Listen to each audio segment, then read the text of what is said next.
Adventure of the Black Fisherman by Washington Irving. Everybody knows Black Sam, the old Negro fisherman, or, as he is commonly called, Mud Sam, who has fished about the Sound for the last half-century.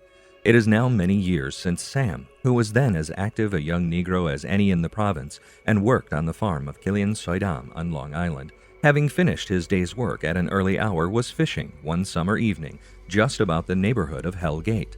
He was in a light skiff, and, being well acquainted with the currents and eddies, had shifted his station, according to the shifting of the tide, from the hen and chickens to the hog's back, from the hog's back to the pot, from the pot to the frying pan. But, in the eagerness of his sport, he did not see that the tide was rapidly ebbing, until the roaring of the whirlpools and eddies warned him of his danger, and he had some difficulty in shooting his skiff from among the rocks and breakers, and getting to the point of Blackwell's Island. Here he cast anchor for some time, waiting the turn of the tide to enable him to return homeward. As the night set in, it grew blustering and gusty. Dark clouds came bundling up in the west, and now and then a growl of thunder or a flash of lightning told that a summer storm was at hand. Sam pulled over, therefore, under the lee of Manhattan Island, and, coasting along, came to a snug nook just under a steep, beetling rock, where he fastened his skiff to the root of a tree that shot up from a cleft and spread its broad branches like a canopy over the water. The gust came scouring along, the wind threw up the river in white surges, the rain rattled among the leaves, the thunder bellowed worse than that which is now bellowing, the lightning seemed to lick up the surges of the stream. But Sam, snugly sheltered under a rock and tree, lay crouching in his skiff, rocking upon the billows until he fell asleep. When he awoke, all was quiet. The gust had passed away, and only now and then a faint gleam of lightning in the east showed which way it had gone. The night was dark and moonless, and from the state of the tide, Sam concluded it was near midnight. He was on the point of making loose his skiff to return homeward when he saw a light gleaming along the water from a distance, which seemed rapidly approaching. As it drew near, he perceived it came from a lantern in the bow of a boat gliding along under the shadow of the land. It pulled up in a small cove close to where he was. A man jumped on shore, and searching about with a lantern, exclaimed, "This is the place. Here's the iron ring." The boat was then made fast, and the man, returning on board, assisted his comrades in conveying something heavy on shore. As the light gleamed among them, Sam saw that they were 5 stout, desperate-looking fellows, in red woolen caps, with a leader in a 3-cornered hat, and that some of them were armed with dirks, or long knives, and pistols. They talked low to one another, and occasionally in some outlandish tongue which he could not understand. On landing, they made their way among the bushes, taking turns to relieve each other in lugging their burden up the rocky bank. Sam's curiosity was now fully aroused, so leaving his skiff, he clambered silently up a ridge that overlooked their path. They had stopped to rest a moment, and the leader was looking about the bushes with his lantern. "Have you brought the spades?" said one. "They are here," replied another, who had them on his shoulder. "We must dig deep where there will be no risk of discovery," said a third.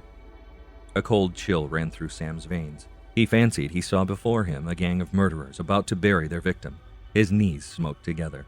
In his agitation, he shook the branch of the tree which he was supporting himself, and he looked over the edge of the cliff. "What's that?" cried one of the gang. "Someone stirs among the bushes." The lantern was held up in the direction of the noise. One of the redcaps cocked a pistol and pointed it to the very place where Sam was standing. He stood motionless, breathless, expecting the next moment to be his last. Fortunately, his dingy complexion was in his favor, and he made no glare among the leaves. "'Tis no one," said the man with the lantern. "What a plague! You would not fire off your pistol and alarm the country?" The pistol was uncocked, the burden was resumed, and the party slowly toiled along the bank. Sam watched them as they went, the light sending back fitful gleams through the dripping bushes, and it was not till they were fairly out of sight that he ventured to draw breath freely.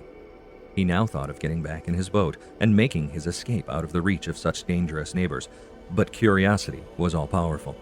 He hesitated, and lingered, and listened. By and by he heard the strokes of spades. "They're digging a grave," he said to himself, and the cold sweat started upon his forehead.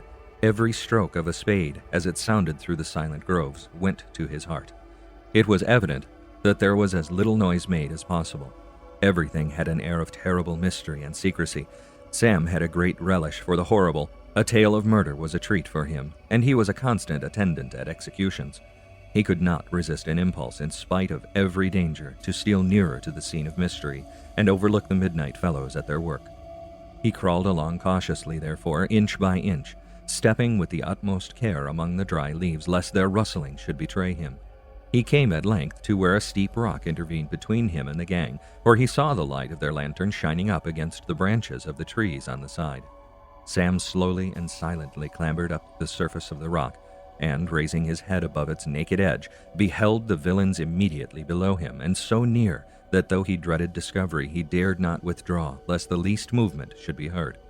In this way he remained, with his round black face peering above the edge of the rock, like the sun just emerging above the edge of the horizon, or the round-cheeked moon on the dial of a clock.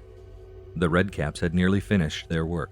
The grave was filled up, and they were carefully replacing the turf. This done, they scattered dry leaves over the place. "And now," said the leader, "I defy the devil himself to find it out." "The murderers!" exclaimed Sam involuntarily. The whole gang started, and, looking up, beheld the round black head of Sam just above them, his white eyes strained half out of their orbits, his white teeth chattering, and his whole visage shining with cold perspiration. "We're discovered!" cried one. "Down with him!" cried another. Sam heard the cocking of a pistol, but did not pause for the report. He scrambled over the rock and stone, through brush and briar, rolled down banks like a hedgehog, scrambled up others like a catamount. In every direction he heard someone or other of the gang hemming him in. At length he reached the rocky ridge along the river. One of the Redcaps was hard behind him. A steep rock like a wall rose directly in his way. It seemed to cut off all retreat, when fortunately he espied the strong, cord-like branch of a grapevine reaching halfway down it. He sprang at it with the force of a desperate man, seized it with both hands, and, being young and agile, succeeded in swinging himself to the summit of the cliff. Here he stood in full relief against the sky when the Redcap cocked his pistol and fired. The ball whistled by Sam's head. With the lucky thought of a man in an emergency, he uttered a yell, fell to the ground, and detached at the same time a fragment of rock, which tumbled with a loud splash into the river. "I've done his business," said the Redcap to one or two of his comrades as they arrived panting. "He'll tell no tales except to the fishes in the river." His pursuers now turned to meet their companions.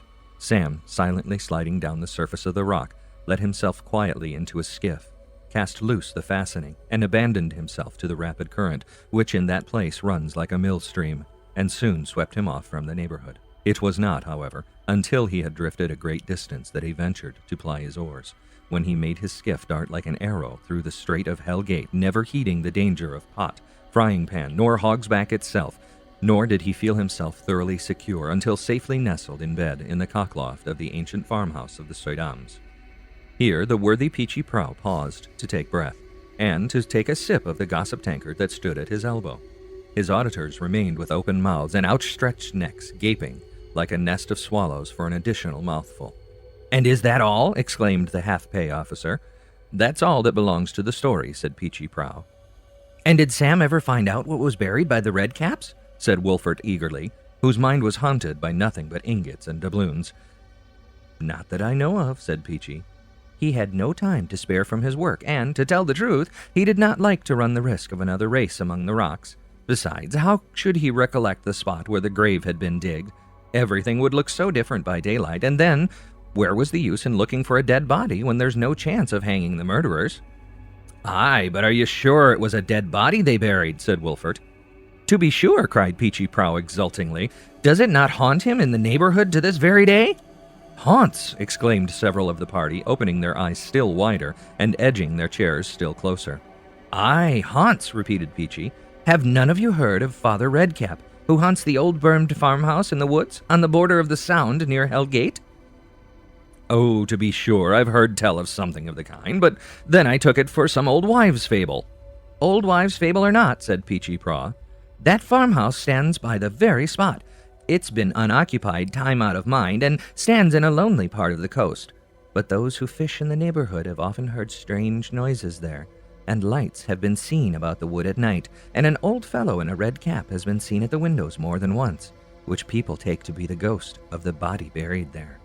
Once upon a time, 3 soldiers took shelter in the building for the night and rummaged it from top to bottom, when they found old Father Redcap astride of a cider barrel in the cellar, with a jug in one hand and a goblet in the other. He offered them a drink out of his goblet, but just as one of the soldiers was putting it to his mouth, phew, a flash of fire blazed through the cellar, blinding every mother's son of them for several minutes. And when they recovered their eyesight, jug, goblet, and redcap had vanished, and nothing but the empty cider barrel remained. Here the half-pay officer, who was growing very muzzy and sleepy and nodding over his liquor with half-extinguished eye, suddenly gleamed up like an expiring light. "That's all fudge," he said as Peachy finished his last story. "Well, I don't vouch for the truth of it myself," said Peachy Praw, "though all the world knows that there's something strange about that house and grounds. But as to the story of Mud Sam, I believe it just as well as if it had happened to myself." The deep interest taken in this conversation by the company had made them unconscious of the uproar abroad among the elements, when suddenly they were electrified by a tremendous clap of thunder. A lumbering crash followed instantaneously, shaking the building to its very foundation. All started from their seats, imagining the shock of an earthquake, or that old Father Redcap was coming among them in all his terrors. They listened for a moment, but only heard the rain pelting against the windows and the wind howling among the trees. The explosion was soon explained by the apparition of an old Negro's bald head thrust in at the door, his white goggle eyes contrasting with his jetty poll, which was wet with rain and shone like a bottle. In a jargon but half intelligible, he announced that the kitchen chimney had been struck with lightning. A sullen pause of the storm, which now rose and sank in gusts, produced a momentary stillness. In this interval, the report of a musket was heard, and a long shout, almost like a yell, resounded from the shores. Everyone crowded to the window. Another musket shot was heard, and another long shout, mingled wildly with the rising blast of wind. It seemed as if the cry came up from the bosom of the water, for though incessant flashes of lightning spread a light about the shore, no one was to be seen. Suddenly, the window of the room overhead was opened, and a loud halloo uttered by the mysterious stranger. Several hailings passed from one party to the other, but in a language which none of the company in the barroom could understand, and presently they heard the window closed, and a great noise overhead, as if all the furniture were pulled and hauled about the room. The Negro servant was summoned, and shortly afterward was seen assisting the veteran to lug the ponderous sea chest downstairs. The landlord was in amazement. "What? You are not going on the water in such a storm?" "Storm?" said the other scornfully. "Do you call such a sputter of weather a storm?" "You'll get drenched to the skin. You'll catch your death," said Peachy Praw affectionately. "Thunder and lightning!" exclaimed the veteran. "Don't preach about weather to a man that has cruised in whirlwinds and tornadoes." The obsequious Peachy was again struck dumb. The voice from the water was heard once more in a tone of impatience. The bystanders shared with redoubled awe at this man of storms, who seemed to have come up out of the deep, and to be summoned back to it again. As, with the assistance of the Negro, he slowly bore his ponderous sea chest toward the shore, they eyed it with a superstitious feeling, half doubting whether he were not really about to embark upon it and launch forth upon the wild waves. They followed him at a distance with a lantern. "Douse the light!" roared a hoarse voice from the water. "No one wants light here!" "Thunder and lightning!" exclaimed the veteran, turning up short upon them. "Back to the house with you!" Wolfert and his companions shrank back in dismay. Still, their curiosity would not allow them to entirely withdraw. A long sheet of lightning now flickered across the waves and discovered a boat filled with men just under a rocky point, rising and sinking with the heaving surges and swashing of the waters at every heave. It was with difficulty held to the rocks by a boat-hook, for the current rushed furiously around the point. The veteran hoisted one end of the lumbering sea chest onto the gunwale of the boat, and seized the handle at the other end to lift it in when the motion propelled the boat from the shore. The chest slipped off from the gunwale and, sinking into the waves, pulled the veteran headlong after it. A loud shriek was uttered by all on the shore, and a volley of execrations by those on board, but boat and man were hurried away by rushing swiftness of the tide. A pitchy darkness succeeded. Wolfert Weber, indeed, fancied that he distinguished a cry for help, and that he beheld the drowning man beckoning for assistance. But when the lightning again gleamed along the water, all was void. Neither man nor boat was to be seen. Nothing but the dashing and weltering of the waves as they hurried past. The company returned to the tavern to await the subsiding of the storm. They resumed their seats and gazed on each other with dismay. The whole transaction had not occupied 5 minutes, and not a dozen words had been spoken. When they looked at the oaken chair, they could scarcely realize the fact that the strange being who had so lately tenanted it, full of life and Herculean vigor, should already be a corpse. There was the very glass he had just drunk from. There lay the ashes from the pipe which he had smoked, as it were, with his last breath.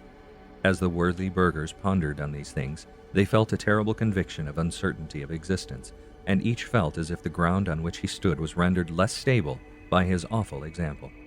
As, however, the most of the company were possessed of that valuable philosophy which enables a man to bear up with fortitude against the misfortunes of his neighbors, they soon managed to console themselves for the tragic end of the veteran.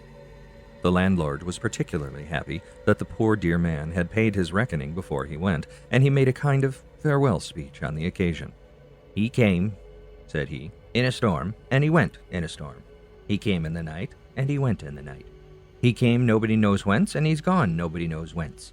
For aught I know, he's gone to the sea once more on his chest, and may land to bother some people on the other side of the world, though it's 1,000 pities," added he, "if he's gone to Davy Jones's locker, that he had not left his own locker behind him." "His locker! St. Nicholas preserve us!" cried Beachy Prow. "I'd not have that sea-chest in the house for any money. I'll warrant he'd come racketing after it at nights and making a haunted house of the inn. And as to his going to sea in his chest, I recollect what happened to Skipper Onderdonk's ship on his voyage from Amsterdam. The boatswain died during a storm, so they wrapped him up in a sheet and put him in his own sea-chest and threw him overboard. But they neglected in their hurry-scurry to say prayers over him, and the storm raged and roared louder than ever, and they saw the dead man seated in his chest with his shroud for a sail coming hard after the ship, and the sea beckoning before him in great sprays like fire. And there they kept scudding day after day and night after night, expecting every moment to go to wreck, and every night they saw the dead boatswain in his sea-chest trying to get up with them. And they heard his whistle above the blasts of the wind, and he seemed to send great seas mountain high after them that would have swamped the ship if they had not put up the deadlights. And so it went on till they lost sight of him in the fogs off Newfoundland, and supposed he had veered ship and stood for Dead Man's Isle. So much for burying a man at sea without saying prayers over him." The thunder gust, which had hitherto detained the company, was now at an end. The cuckoo clock on the hall had told midnight. Everyone pressed to depart, for seldom was such a late hour of the night trespassed on by these quiet burghers. As they sallied forth, they found the heavens once more serene. The storm which had lately obscured them had rolled away, and lay plied up in fleecy masses on the horizon, lighted up by the bright crescent of the moon, which looked like a little silver lamp hung up in a palace of clouds. The dismal occurrence of the night, and the dismal narrations they had made, had left a superstitious feeling in every mind. They cast a fearful glance at the spot where the buccaneer had disappeared, almost expecting to see him sailing on his chest in the cool moonshine. The trembling rays glittered along the water, but all was placid, and the current dimpled over the spot where he had gone down. The party huddled together in a little crowd as they repaired homeward, particularly when they passed a lonely field where a man had been murdered, and even the sexton, who had to complete his journey alone, though accustomed, one would think, to ghosts and goblins, went a long way around rather than pass by his own churchyard. Wolfert Webert had now carried home a fresh stock of stories and notions to ruminate upon. These accounts of pots of money and Spanish treasures buried here and there and everywhere about the rocks and bays of these wild shores made him almost dizzy. "Blessed St. Nicholas," ejaculated he half aloud, "is it not possible to come upon one of these golden hoards and to make oneself rich in a twinkling? How hard that I must go on delving and delving day in and day out merely to make a morsel of bread, when one lucky stroke of a spade might enable me to ride in my carriage for the rest of my life." As he turned over in his thoughts all that had been told of the singular adventure of the Negro fisherman, his imagination gave a totally different complexion to the tale. He saw in the gang of redcaps nothing but a crew of pirates burying their spoils, and his cupidity was once more awakened by the possibility of at length getting on the traces of some of this lurking wealth. Indeed, his infected fancy tinged everything with gold. He felt like the greedy inhabitant of Baghdad when his eyes had been greased with the magic ointment of the dervish that gave him to see all the treasures of the earth. Caskets of buried jewels, chests of ingots, and barrels of outlandish coins seemed to court him from their concealment and supplicate him to relieve them from their untimely graves. On making private inquiries about the grounds, said to be haunted by Feather Redcap, he was more and more confirmed in his surmise.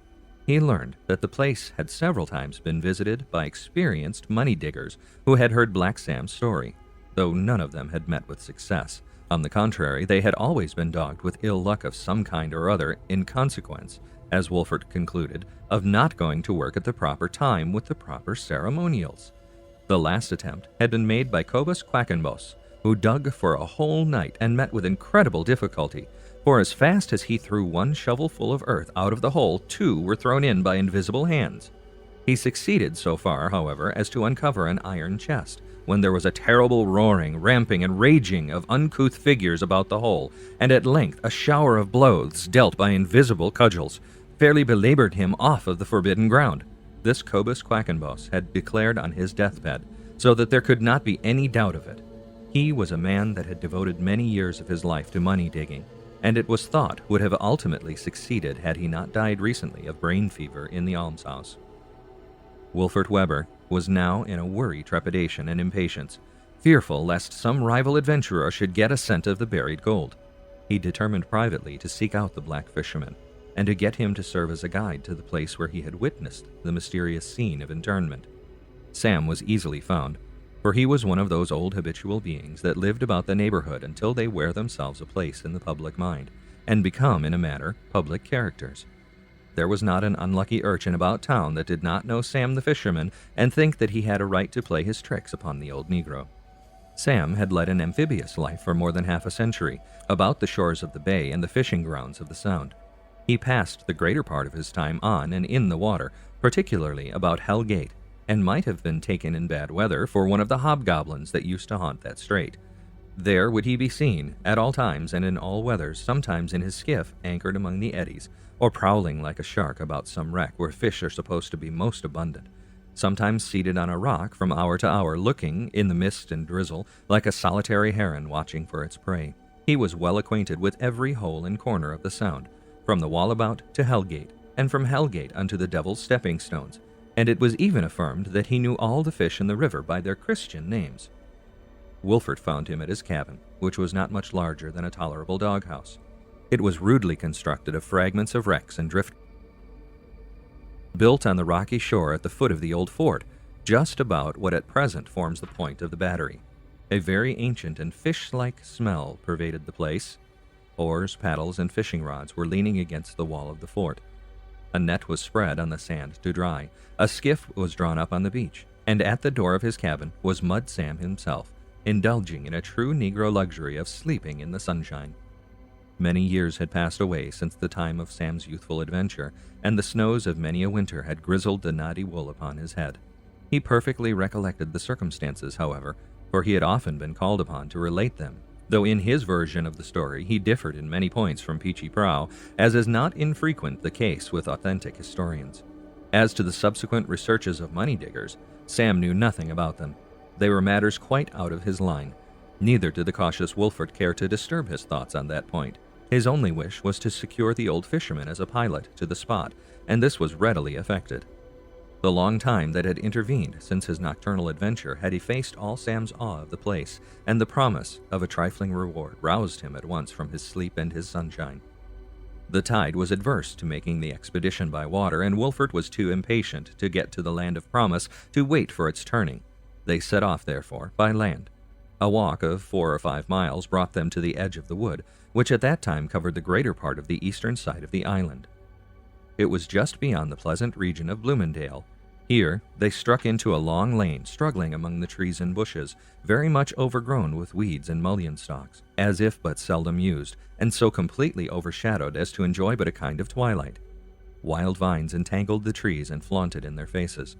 Brambles and briars caught their clothes as they passed.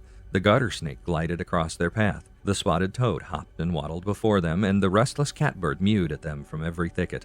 Had Wolfert Weber been deeply read in romantic legend, he might have fancied himself entering upon forbidden, enchanted ground, or that these were some of the guardians set to keep watch upon buried treasure. As it was, the loneliness of the place and the wild stories connected with it had their effect upon his mind. On reaching the lower end of the lane, they found themselves near the shore of the Sound, in a kind of amphitheater surrounded by forest trees. The area had once been a grass plot, but was now shagged with briars and rank weeds. At one end, and just on the riverbank, was a ruined building, little better than a heap of rubbish, with a stack of chimneys rising like a solitary tower out of the center. The current of the Sound rushed along just below it, and the wildly grown trees drooping their branches into its waves. Wilford had not a doubt that this was the haunted house of Father Redcap, and called to mind the story of Peachy Prow. The evening was approaching, and the light, falling dubiously among the woody places, gave a melancholy tone to the scene well calculated to foster any lurking feeling of awe or superstition. The nighthawk, wheeling about in the highest regions of the air, emitted his peevish, boding cry. The woodpecker gave a lonely tap now and then on some hollow tree, and the firebird streamed by them with his deep red plumage. They now came to an enclosure that had once been a garden. It extended along the foot of a rocky ridge, but was little better than a wilderness of weeds, with here and there a matted rose bush or a peach or plum tree, grown wild and ragged and covered with moss. At the end of the garden they passed a kind of vault in the side of the bank facing the water. It had the look of a root house. The door, though decayed, was still strong and appeared to have been recently patched up. Wilford pushed it open. It gave a harsh grating upon its hinges, and, striking against something like a box, a rattling sound ensued and a skull rolled on the floor. Wilford drew back, shuddering, but was reassured on being informed by the Negro that this was a family vault, belonging to one of the old Dutch families that owned this estate, an assertion corroborated by the sight of coffins of various sizes piled within. Sam had been familiar with all these scenes when a boy, and now knew that he could not be far from the place of which they were in quest. They now made their way to the water's edge, scrambling along ledges of rock that overhung the waves, and obliged often to hold by shrubs and grapevines to avoid slipping into the deep and hurried stream.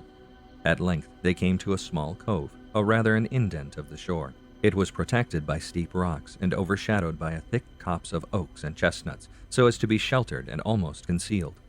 The beach shelved gradually within the cove, but the current swept deep and black and rapid along its jutting points. The Negro paused, raised his remnant of a hat, and scratched his grizzled poll for a moment as he regarded this nook. Then, suddenly clapping his hands, he stepped exultingly forward and pointed to a large iron ring stapled firmly in the rock, just where a broad shelf of stone furnished a commodious landing place. It was the very spot where the Redcaps had landed. Years had changed the more perishable features of the scene, but rock and iron yield slowly to the influence of time. On looking more closely, Wilford remarked 3 crosses cut in the rock just above the ring, which had no doubt some mysterious signification. Old Sam now readily recognized the overhanging rock under which his skiff had been sheltered during the thunder gust. To follow up the course which the midnight gang had taken, however, was a harder task. His mind had been so much taken up on the eventful occasion by the persons of the drama as to pay but little attention to the scenes, and these places looked so different by night and day. After wandering about for some time, however, they came to an opening among the trees, which Sam thought resembled the place. There was a ledge of rock of moderate height, like a wall on one side, which he thought might be the very ridge whence he had overlooked the diggers. Wilford examined it narrowly, and at length discovered 3 crosses similar to those on the above ring, cut deeply of the rock, but nearly obliterated by moss that had grown over them. His heart leaped for joy, for he doubted not that they were the private marks of the buccaneers. All now that remained was to ascertain the precise spot where the treasure lay buried, for otherwise he might dig at random in the neighborhood of the crosses without coming upon the spoils, and he had already had enough of such profitless labor. Here, however, the old Negro was perfectly at a loss, and indeed perplexed him by a variety of opinions, for his recollections were all confused. Sometimes he declared it must have been at the foot of a mulberry tree hard by, then beside a great white stone, then under a small green knoll, a short distance from the ledge of rocks, until at length Wolfert became as bewildered as himself. The shadows of evening were now spreading themselves over the woods, and rock and tree began to mingle together. It was evidently too late to attempt anything further at present, and, indeed, Wilford had come unprovided with the implements to prosecute their researches. Satisfied, therefore, with having ascertained the place, he took note of all its landmarks, that he might recognize it again, and set out on his return homeward, resolved to prosecute this golden enterprise without delay. The leading anxiety, which had hitherto absorbed every feeling, being now in some measure appeased, fancy began to wander, and to conjure up 1,000 shapes and chimeras as he returned through this haunted region. Pirates hanging in chains seemed to swing from every tree, and he almost expected to see some Spanish Don with his throat cut from ear to ear, rising slowly out of the ground and shaking the ghost of a money bag. Their way back lay through the desolate garden, and Wolfert's nerves had arrived at so sensitive a state that the flitting of a bird and rustling of a leaf or the falling of a nut was enough to startle him.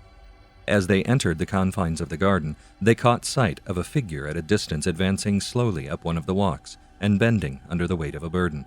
They paused and regarded him attentively. He wore what appeared to be a woolen cap and, still more alarming, of a most sanguinary red. The figure moved slowly on, ascended the bank, and stopped at the very door of the sepulchre vault. Just before entering it, he looked around. What was the affright of Wolfert when he recognized the grisly visage of the drowned buccaneer? He uttered an ejaculation of horror. The figure slowly raised his iron fist and shook it with a terrible menace. Wolfert did not pause to see any more, but hurried off as fast as his legs could carry him, nor was Sam slow in following at his heels, having all his ancient terrors revived. Away then did they scramble through the bush and brake, horribly frightened at every bramble that tugged at their skirts, nor did they pause to breathe until they had blundered their way through this perilous wood and fairly reached the high road to the city. Several days elapsed before Wolfert could summon courage enough to prosecute the enterprise, so much had he been dismayed by the apparition, whether living or dead, of the grisly buccaneer. In the meantime, what a conflict of mind did he suffer! He neglected all his concerns, was moody and restless all day, lost his appetite, wandered in his thoughts and words, and committed 1,000 blunders. His rest was broken, and when he fell asleep, the nightmare, in shape of a huge money bag, sat squatted upon his breast.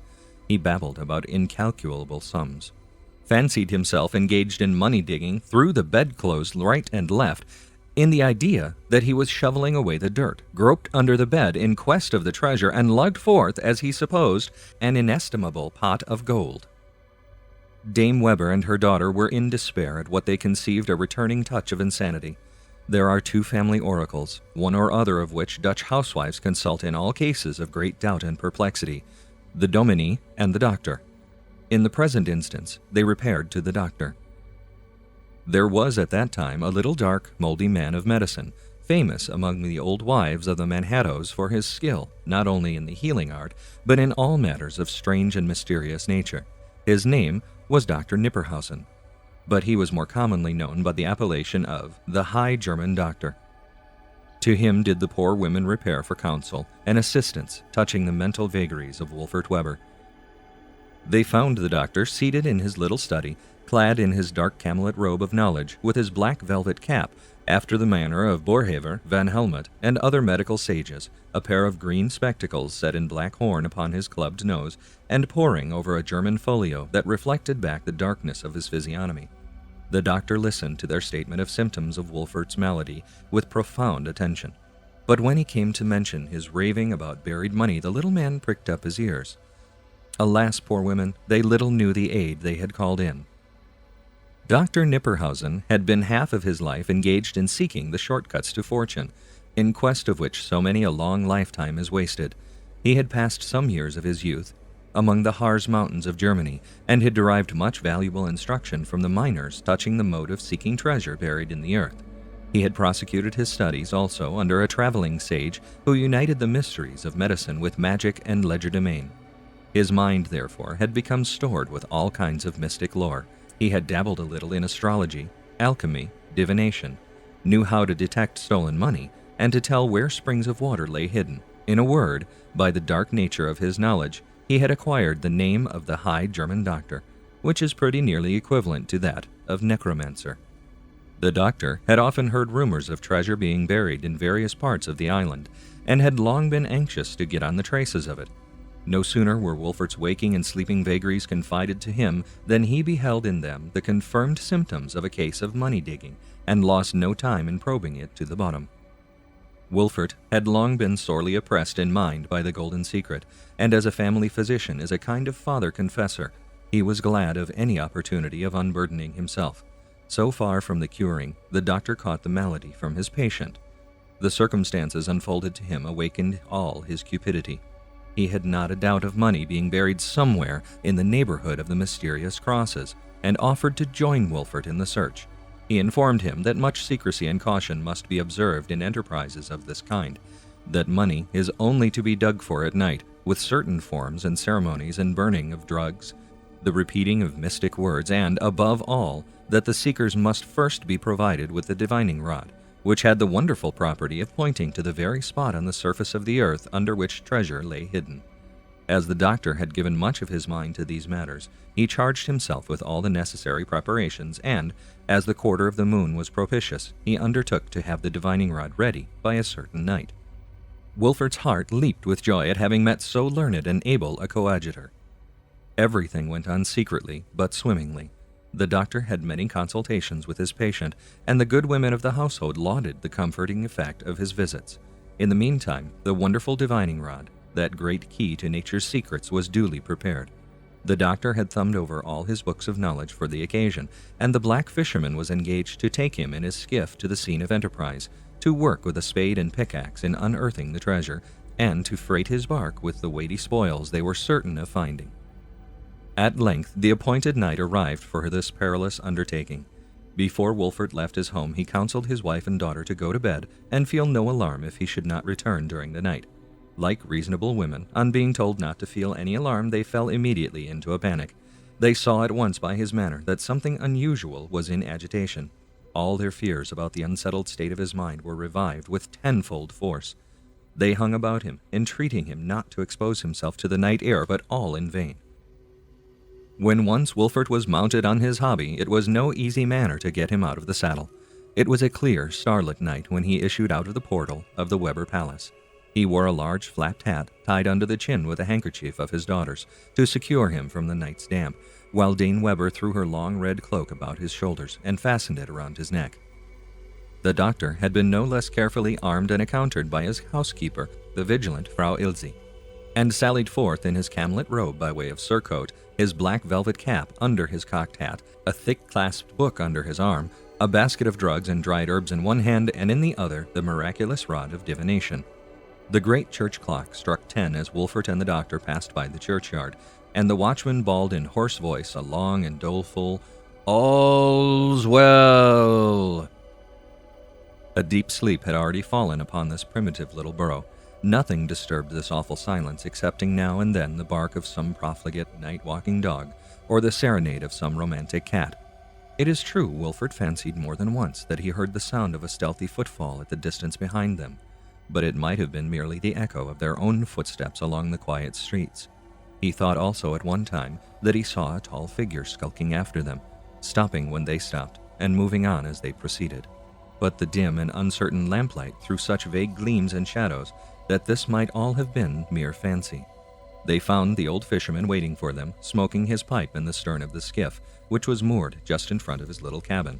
A pickaxe and spade were lying in the bottom of the boat with a dark lantern, and a stone bottle of good Dutch courage, in which honest Sam no doubt put even more faith than Dr. Nipperhausen in his drugs. Thus, then, did these three worthies embark upon their cockleshell of a skiff, upon this nocturnal expedition with a wisdom and valor equaled only by the three wise men of Gotham, who had ventured to sea in a bowl. The tide was rising and running rapidly up the Sound. The current bore them along almost without the aid of an oar. The profile of the town lay all in shadow. Here and there a light feebly glimmered from some sick chamber, or from the cabin window of some vessel at anchor in the stream. Not a cloud obscured the deep, starry firmament, the lights of which wavered on the surface of the placid river, and a shooting meteor, streaking its pale course in the very direction they were taking, was interpreted by the doctor into a most propitious omen. In a little while they glided upon the point of Corlier's Hook, with the rural inn which had been the scene of such night adventures. The family had retired to rest, and the house was dark and still. Wolfert felt a chill pass over him as they passed the point where the buccaneer had disappeared. He pointed it out to Dr. Nipperhausen. While regarding it, they thought they saw a boat actually lurking at the very place, but the shore cast such a shadow over the border of the water that they could discern nothing distinctly. They had not proceeded far when they heard the low sounds of distant oars, as if cautiously pulled.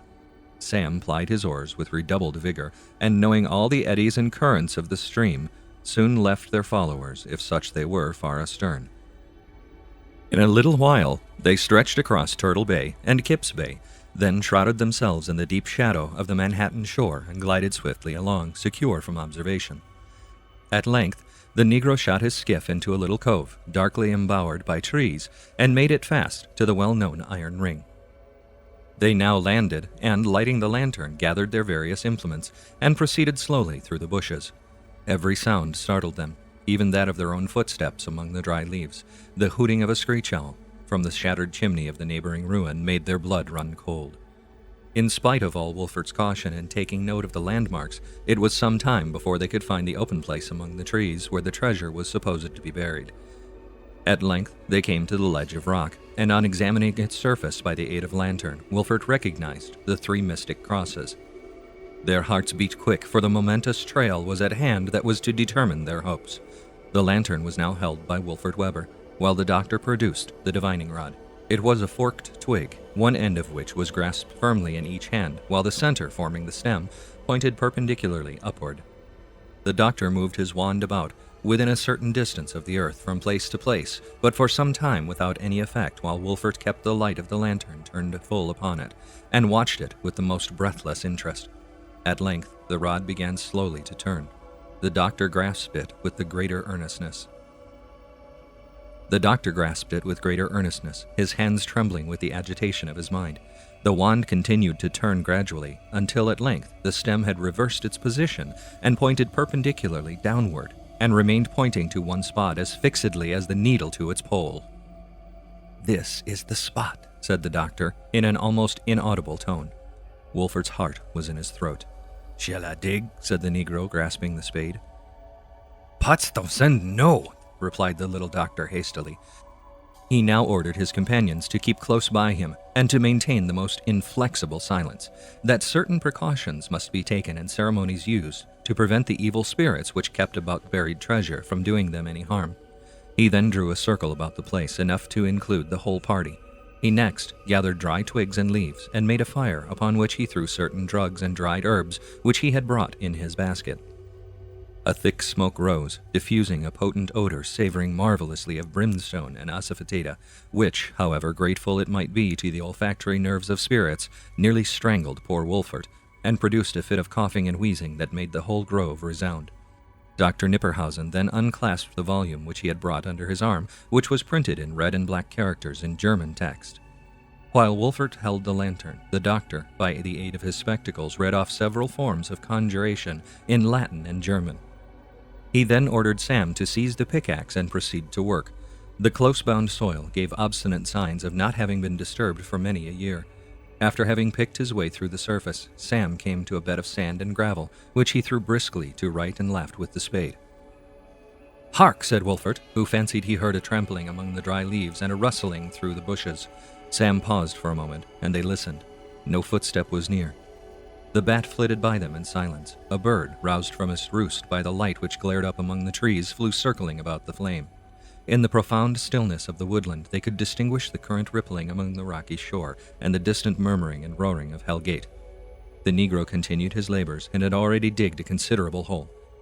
The doctor stood on the edge, reading formulae every now and then from his black-letter volume, or throwing more drugs and herbs upon the fire, while Wolfert bent anxiously over the pit, watching every stroke of the spade.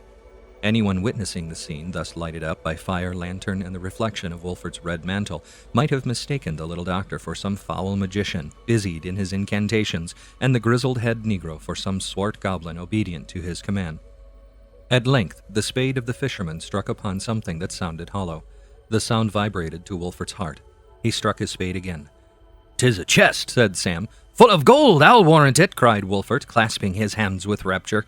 Scarcely had he uttered the words when a sound from above caught his ear. He cast his eyes up, and lo, by the expiring light of the fire he beheld, just over the disk of the rock, what appeared to be the grim visage of the drowned buccaneer grinning hideously down upon him. Wolfert gave a loud cry and let the lantern fall. His panic communicated itself to his companions. The Negro leaped out of the hole. The doctor dropped his book and basket and began to pray in German. All was horror and confusion. The fire was scattered about, the lantern extinguished. In their hurry-scurry they ran against and confounded one another. They fancied a legion of hobgoblins let loose upon them, and that they saw, by fitful gleams of the scattered embers, strange figures in red caps, gibbering and ramping around them. The doctor ran one way, the Negro another, and Wolfert made for the water side. As he plunged struggling onward through the brush and brake, he heard the tread of someone in pursuit. He scrambled frantically forward. The footsteps gained upon him. He felt himself grasped by his cloak, when suddenly his pursuer was attacked in turn. A fierce fight and struggle ensued. A pistol was discharged that lit up the rock and bush for a second, and showed two figures grappling together. All was then darker than ever. The contest continued. The combatants clinched each other, and panted and groaned and rolled among the rocks. There was a snarling and growling of a cur mingled with curses in which Wolfert fancied he could recognize the voice of the buccaneer. He would fain have fled, but he was on the brink of a precipice and could go no farther. Again, the parties were on their feet. Again, there was a tugging and struggling, as if strength alone could decide the combat, until one was precipitated from the brow of the cliff and sent headlong into the deep stream that whirled below. Wolfert heard the plunge and a kind of strangling, bubbling murmur, but the darkness of the night hid everything from him, and the swiftness of the current swept everything instantly out of hearing.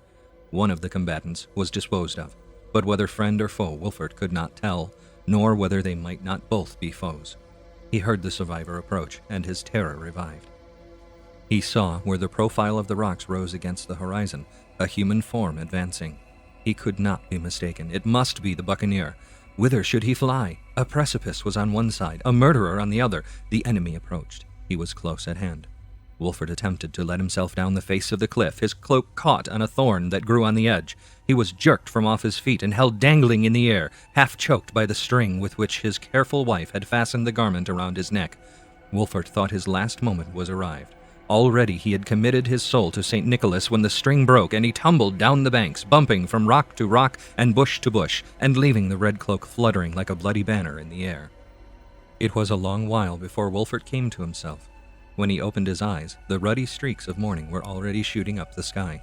He found himself grievously battered and lying in the bottom of a boat. He attempted to sit up, but was too sore and stiff to move. A voice requested him in a friendly accents to lie still. He turned his eyes toward the speaker. It was Dirk Waldron. He had dogged the party at the earnest request of Dame Weber and her daughter, who, with the laudable curiosity of their sex, had pried into the secret consultations of Wolfert and the doctor. Dirk had been completely distanced in following the light skiff of the Fisherman, and had just come in time to rescue the poor money-digger from his pursuer. Thus ended this perilous enterprise. The doctor and Black Sam severely found their way back to the Manhattoes, each having some dreadful tale of peril to relate. As to poor Wolfert, instead of returning in triumph, laden with bags of gold, he was borne home on a shutter, followed by a rabble-rout of curious urchins. His wife and daughter saw the dismal pageant from a distance and alarmed the neighborhood with their cries. They thought the poor man had suddenly settled the great debate of nature in one of his wayward moods. Finding him, however, still living, they had him speedily to bed, and a jury of old matrons of the neighborhood assembled to determine how he should be doctored. The whole town was in a buzz with the story of the money-diggers. Many repaired to the scene of the previous night's adventures, but though they found the very place of the digging, they discovered nothing that compensated them for their trouble. Some say they found the fragments of an oaken chest and an iron pot lid, which savored strongly of hidden money, and that in the old family vault there were traces of bales and boxes, but this is all very dubious. In fact, the secret of all this story has never to this day been discovered, whether any treasure were ever actually buried at that place, whether, if so, it were carried off at night by those who had buried it, or whether it still remains there under the guardianship of gnomes and spirits until it shall be properly sought for, is all a matter of conjecture. For my part, I incline to the latter opinion, and make no doubt that great sums lie buried there, both there and in other parts of this island and its neighborhood, ever since the times of the buccaneers and the Dutch colonists, and I would earnestly recommend the search after them to such of my fellow citizens as are not engaged in any other speculations. There were many conjectures formed, also, as to who and what the strange man of the seas, who had domineered over the little fraternity at Corlear's Hook, for a time disappeared so strangely, and reappeared so fearfully. Some supposed him a smuggler stationed at that place to assist his comrades in landing their goods among the rocky coves of the island. Others, that he was one of the ancient comrades of Kidd or Bradish, returned to convey away treasures formerly hidden in the vicinity. The only circumstance that throws anything like a vague light on this mysterious matter is a report which prevailed of a strange, foreign-built shallop, with much the look of a picaroon, having been seen hovering about the Sound for several days without landing or reporting herself, though boats were seen going to and from her at night, and that she was seen standing out of the mouth of the harbor in the gray of the dawn after the catastrophe of the money-diggers. I must not omit to mention another report also, which I confess is rather apocryphal, of the buccaneer who is supposed to have been drowned being seen before daybreak with a lantern in his hand, seated astride of his great sea chest, and sailing through Hell Gate, which just then began to roar and bellow with redoubled fury. While all the gossip world was thus filled with talk and rumor, poor Wolfert lay sick and sorrowfully in his bed, bruised in body and sorely beaten down in mind. His wife and daughter did all they could to bind up his wounds, both corporal and spiritual. The good old dame never stirred from his bedside, where she sat knitting from morning till night, while his daughter busied herself about him with the fondest care. Nor did they lack assistance from abroad. Whatever may be said of a desertion of friends in distress, they had no complaint of the kind to make.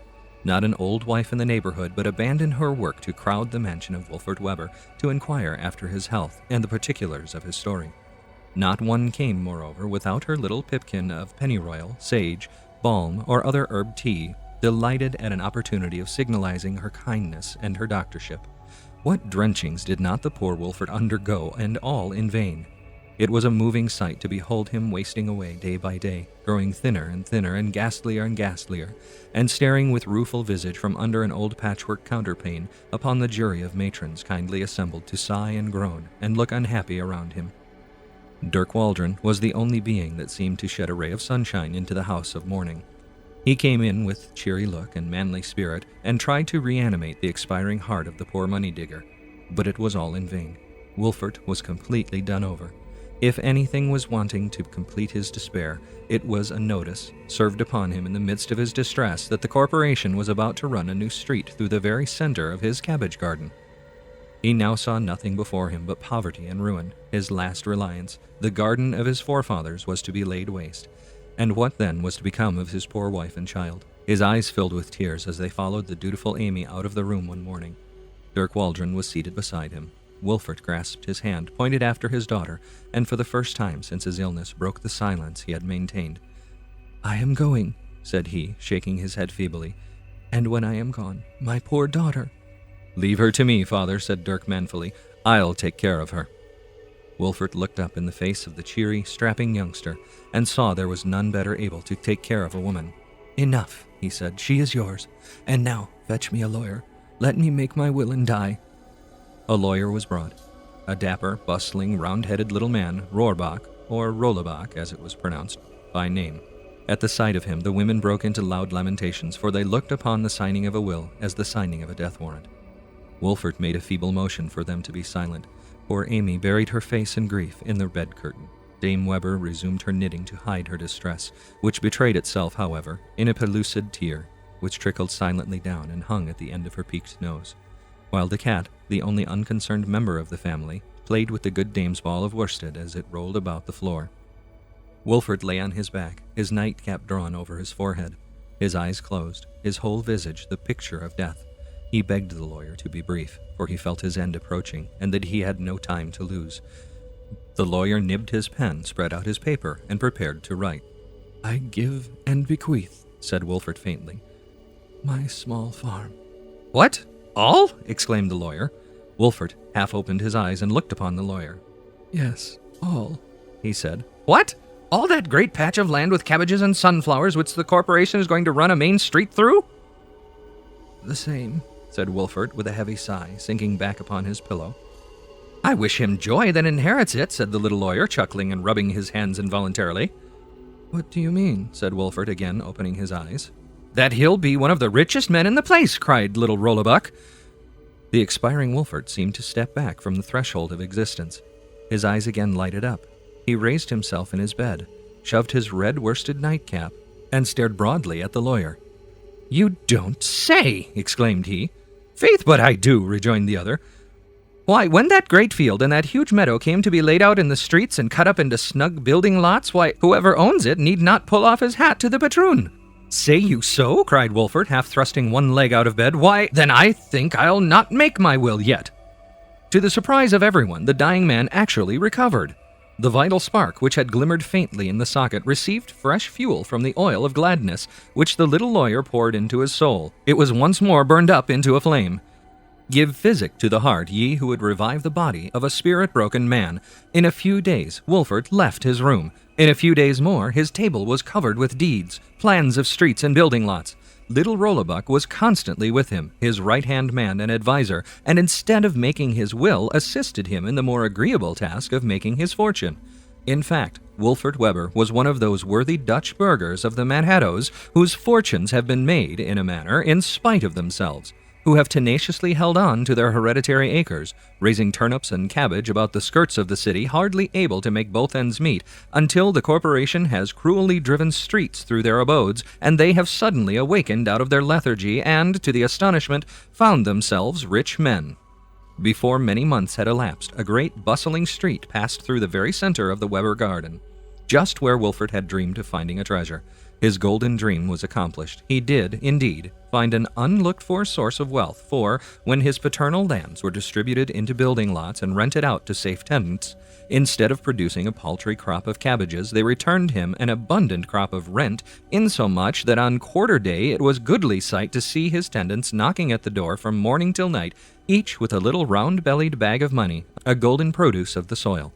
The ancient mansion of his forefathers was still kept up, but instead of being a little yellow-fronted Dutch house in a garden, it now stood boldly in the midst of a street, the grand home of the neighborhood, for Wolfert enlarged it with a wing on each side and a cupola or tea-room on top, where he might climb up and smoke his pipe in hot weather, and in the course of time the whole mansion was overrun by chubby-faced progeny of Amy Weber and Dirk Waldron. As Wolfert waxed old and rich and corpulent, he also set up a great gingerbread-colored carriage, drawn by a pair of black Flanders mares with tails that swept the ground, and to commemorate the origin of his greatness, he had for his crest a full-blown cabbage painted on the panels, with the pithy motto, Alles Kopf, that is to say, all head, meaning thereby that he had risen by sheer head work. To fill the measure of his greatness, in the fullness of time the renowned Ram Rapelye slept with his fathers, and Wolfert Weber succeeded to the leather-bottomed armchair in the inn parlor at Corlier's Hook, where he long reigned greatly honored and respected, insomuch that he was never known to tell a story without its being believed, nor to utter a joke without its